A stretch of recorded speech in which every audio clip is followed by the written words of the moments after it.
Good afternoon, ladies and gentlemen.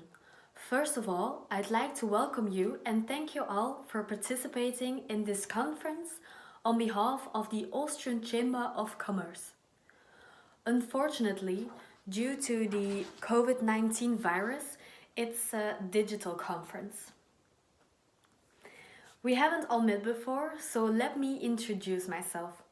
My name is Bo Geuriks and I'm Director General of the Austrian Chamber of Commerce.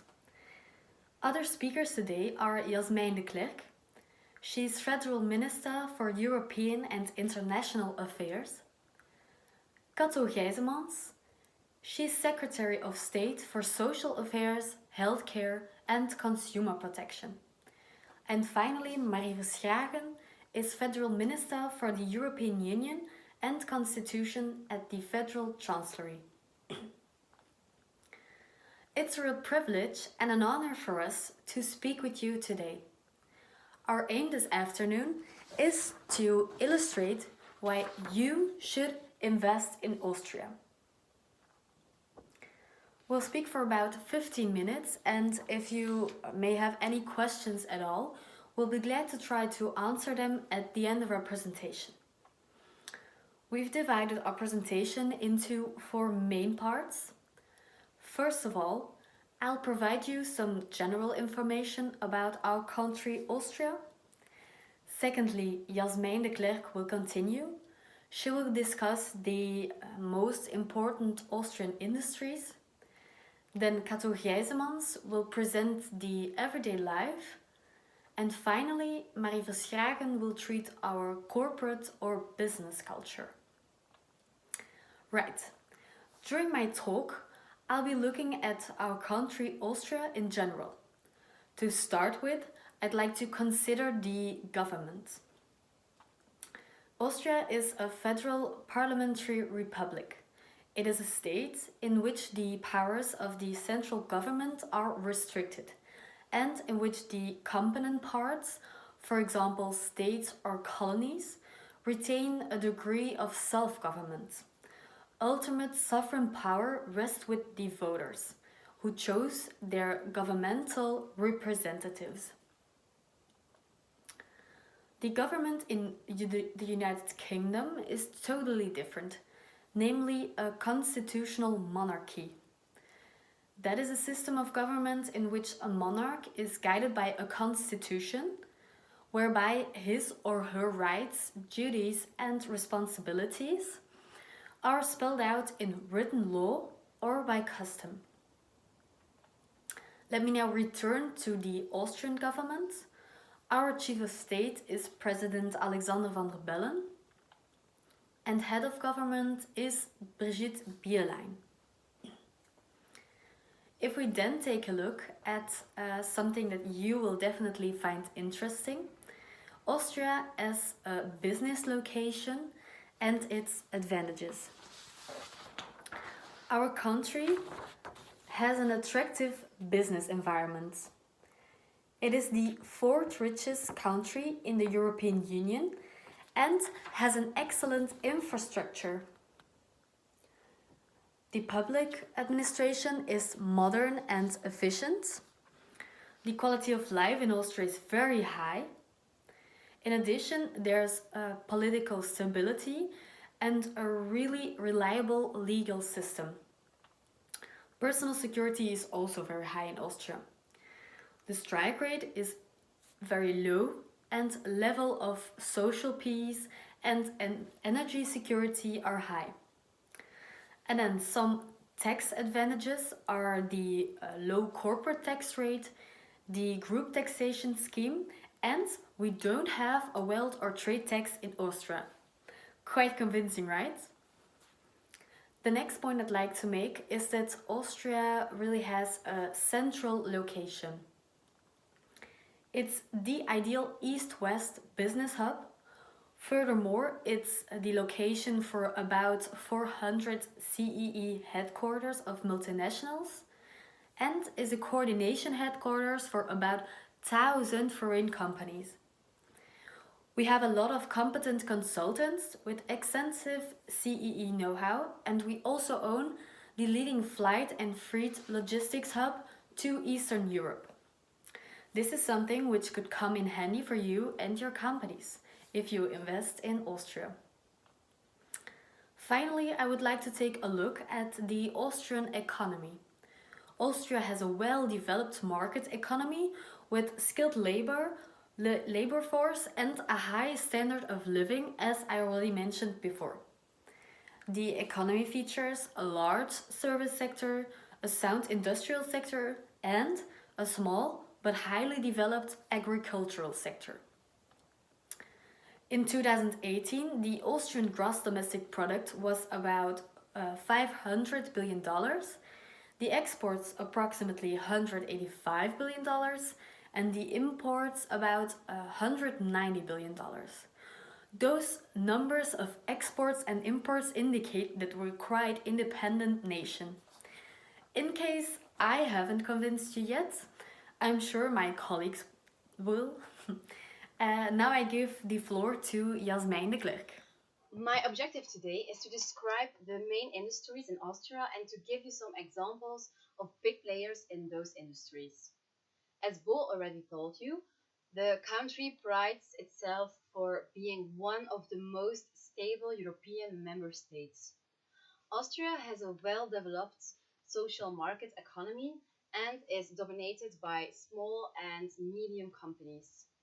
Although it is a landlocked country, which means that Austria is only surrounded by land, it provides the perfect environment for investors due to its diverse and healthy economic system. The most significant industries in Austria include construction and building, electronics and electrics, tourism, food and drinks, logistics and transportation, automotive and chemical industries, as well as steel and mechanical engineering. So firstly, the construction and building industry plays a crucial role in Austria's economy. This booming market creates a vibrant and diversified platform for new projects. Development in the industry comes from both private and government projects with a high demand for residential properties due to current population growth.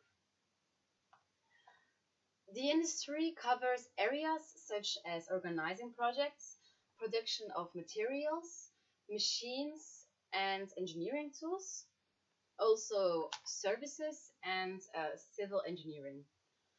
An example of the construction and building industries is Strabag. Strabag is the leading construction company in Austria. The company has more than 10,000 people and an output volume of 2.3 billion euro in 2017. Around 16% of the total Strabag output volume was derived from Austria, the domestic market. Secondly, the tourism sector in Austria has been playing a significant role in its economic growth since the 1950s through embracing of modern mass tourism. Moreover, the tourism sector has an expansive character with high levels of employment and sales figures. The country has over 40,000 tourist establishments and it is employing over 200,000 people, which is really a lot. Now I would like to consider the electronics and electrics industries in Austria. That industry has led to an outstanding export ratio of over 69.7%. This sector deals in mechatronics, electrical engineering, car electronics, electronic supply industry, but also automotive suppliers, services and diverse industry, control engineering, electronics wholesales, and plant technicians, among others. The electronic industry employs thousands of locals every year. Austria's electronics sector is popular for its innovativeness, product diversity, research, and know-how. The example for the electronics industry is the Porsche Holding. Porsche Holding Salzburg is the largest and most successful automotive distributor in Europe. The Salzburg-based company was founded in 1947 and operates today in 22 countries throughout Europe, as well in Colombia, Chile, China, Malaysia, Singapore, Brunei, and Japan. And finally, the food economy plays a crucial role in the growth of the country's economy. Austrian groceries enjoy high popularity globally. The country has high quality modern and traditional resources for food productions. Additionally, the innovative manufacturing processes combined with international agricultural trade helps in creating a wide range of food and drinks. The major segments in the food and drinks industries include food processing sectors like slaughterhouses and dairy farms. Additionally, there are brewing companies, non-alcoholic beverage firms, and gastronomy services. The food sector employs over 27,000 people. The last example I would like to consider is Spar.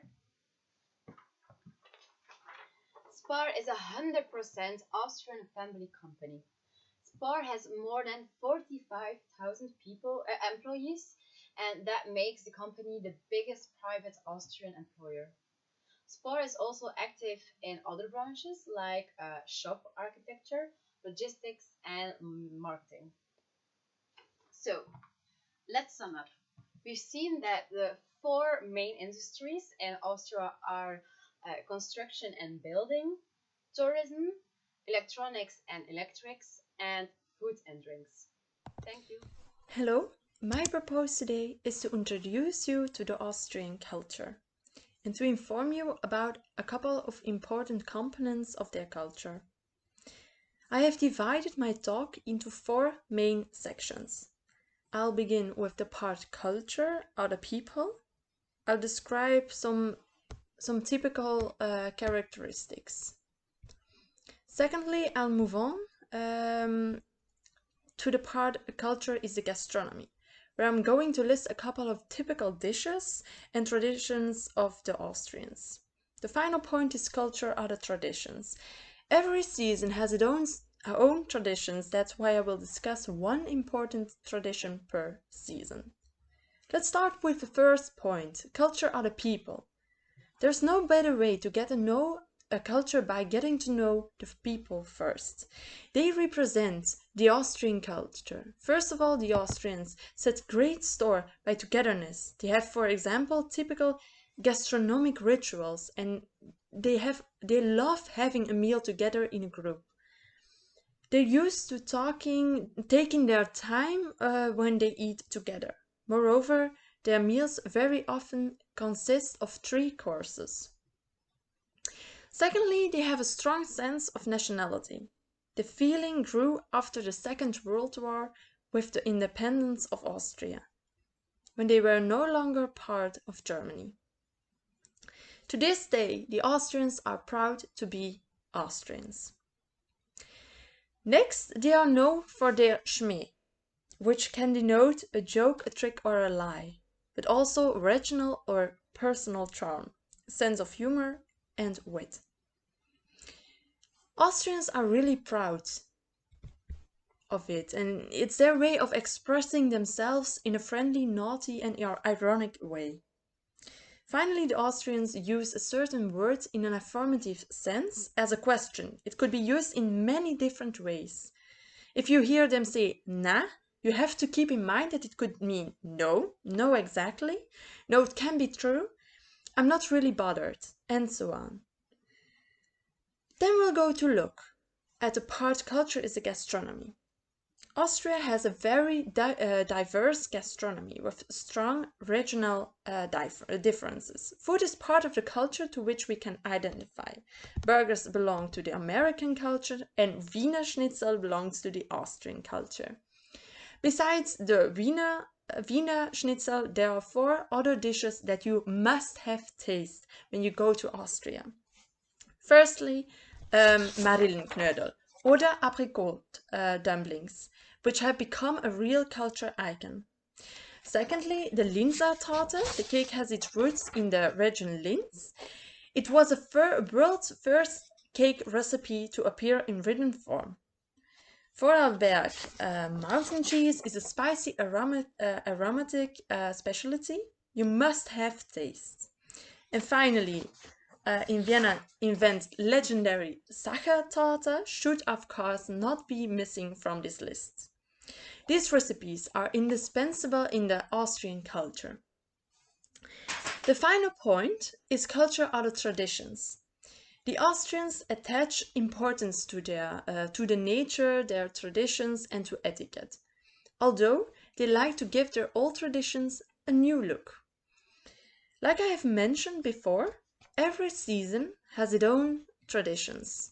That's why I will list one important tradition per season.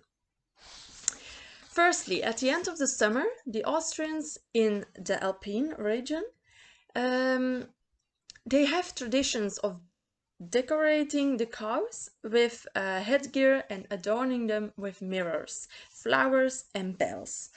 They celebrate the return of the cows to the valleys, against an atmosphere of live music and dance.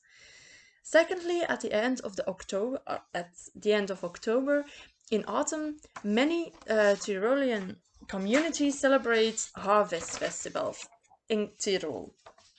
The farming folk celebrate the end of the harvest and give thanks for their produce with a series of processions.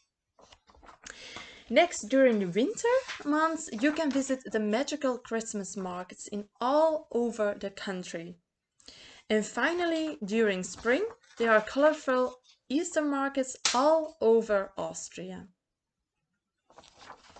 Before I finish, let me just go over the main points again.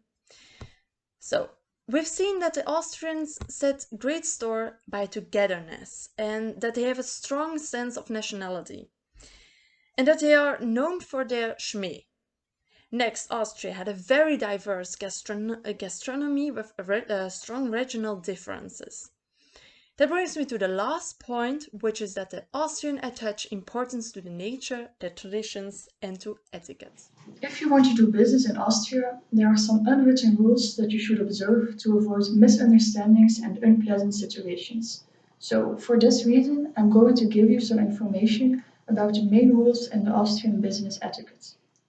Firstly, I would like to inform you about the meeting arrangements in Austria.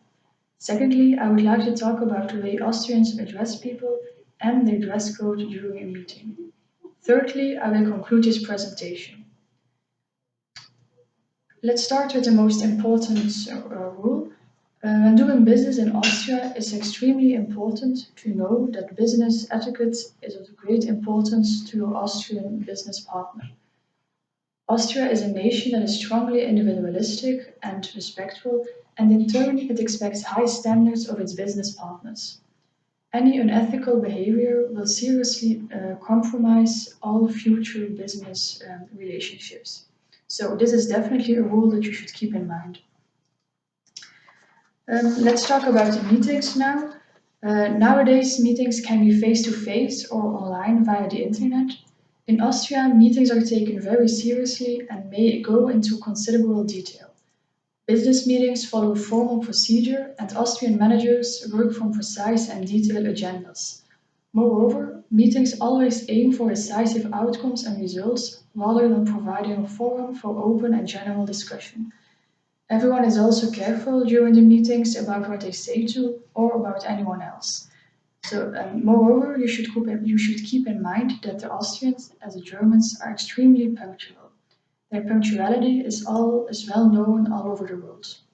Time, therefore, is managed very carefully, and calendars, schedules, and agendas must be respected. Trains, for example, always arrive on time. So my advice, do not turn up late for an appointment or when meeting people, because Austrian companies are extremely punctual and even a few minutes delay can offend. So if you are going to be even slightly late, call ahead and explain your situation. Be 5 to 10 minutes early for important appointments. One thing you should know about the Austrians is that they have very rigid hierarchies. This contributes to the fact that academic and professional titles are very important in everyday life as well as in business life.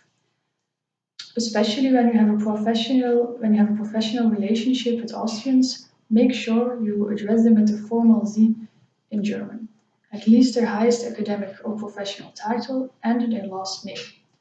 An example would be Frau Professorin Merkel. Dress code is also very important, and the dress code depends on the degree of formality that prevails in a company. In very formal environments, the dressing matches European conventions, so dark business suits for men and black business suits or dresses for women. We hope that we have been able to give you a good overview of the Austrian economy, business culture and values, so let's take a look at the most important things you should know about Austria. Due to its excellent economic position, various flourishing sectors, traditions and discipline, Austria is ideal to do business with. So, ladies and gentlemen, we hope that we have been able to convince you. Thank you for your attention and we hope to see you soon in Austria.